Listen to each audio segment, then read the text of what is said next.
Hoggie's beer reviews. Hoggie's beer reviews.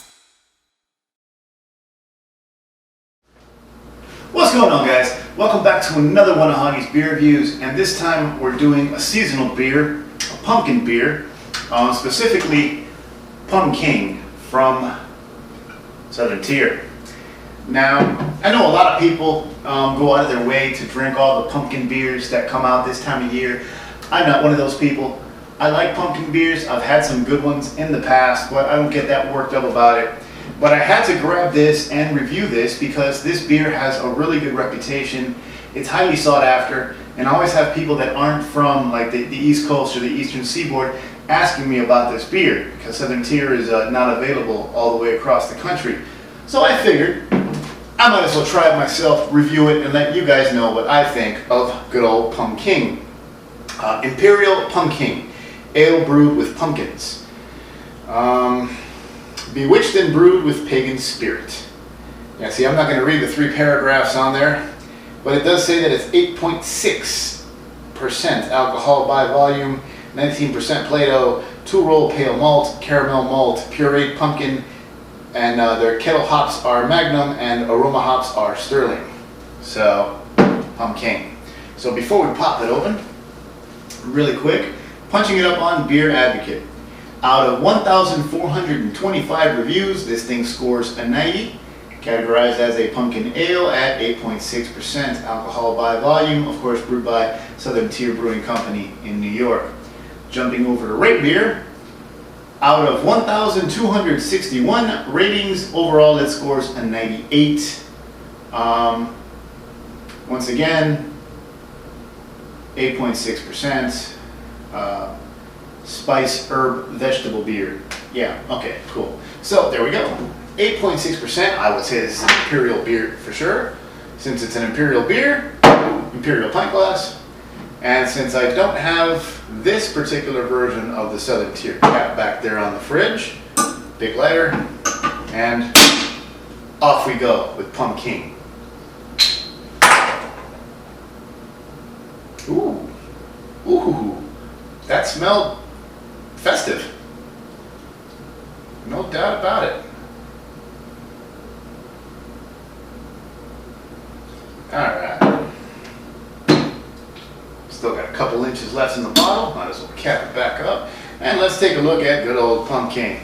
It's filtered. It's clear. I can see my camera through it. Decent amount of carbonation.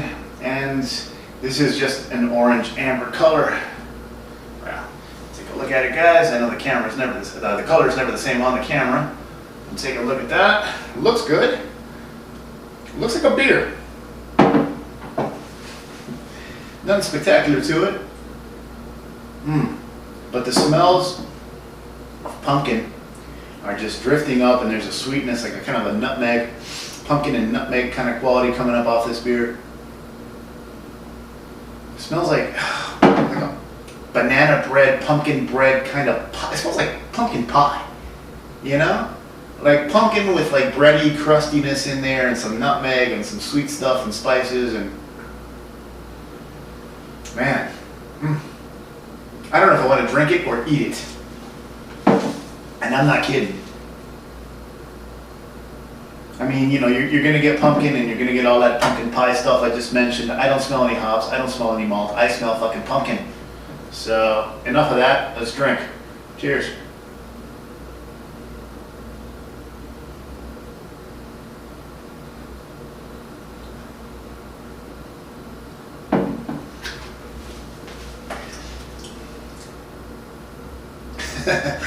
That's an interesting combination of stuff right there. When you take that first sip, when it hits your lips, all that pumpkin stuff goes away and it's beer. Little fizz from the carbonation, a little bit of bite from the hops. You're swallowing and it's like you get a little bit of the malty body. You know, you had the fizz, you had the hops, you had the malt. It's going down like a beer, and as you start to swallow, the pumpkin flavors come out and punch you in the face, and all of a sudden you're swallowing pumpkin pie. But it's pumpkin pie with the hop bitterness and the carbonation fizz all at once, which is kind of an interesting experience. And then as you swallow and it starts to go down your throat, you start to get a bit of the heat from the alcohol, because remember, we are talking 8.6%. So it's an experience. It really is. I did not expect that. Like I said, I've had pumpkin beers before, but I don't think I've ever had one that was this high in alcohol, or perhaps this hoppy. But yeah.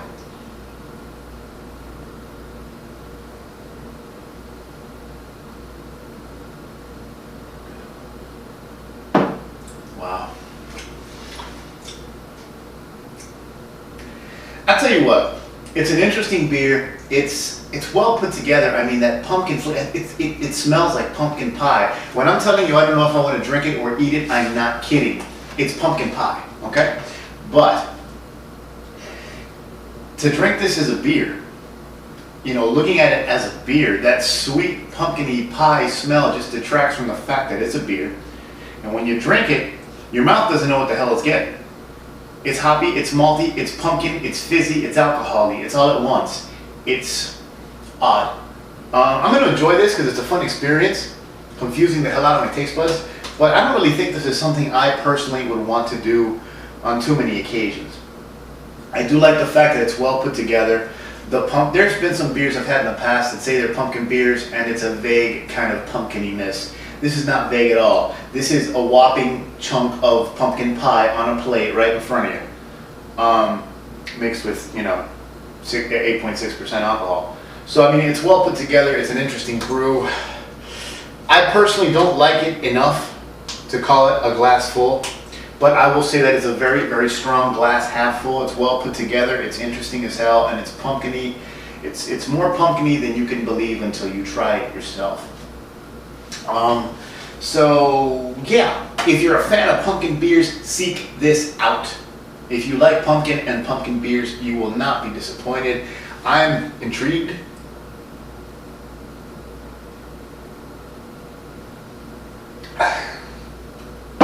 But it kind of just makes me want to put the beer down, run to the store, and get an actual pumpkin pie.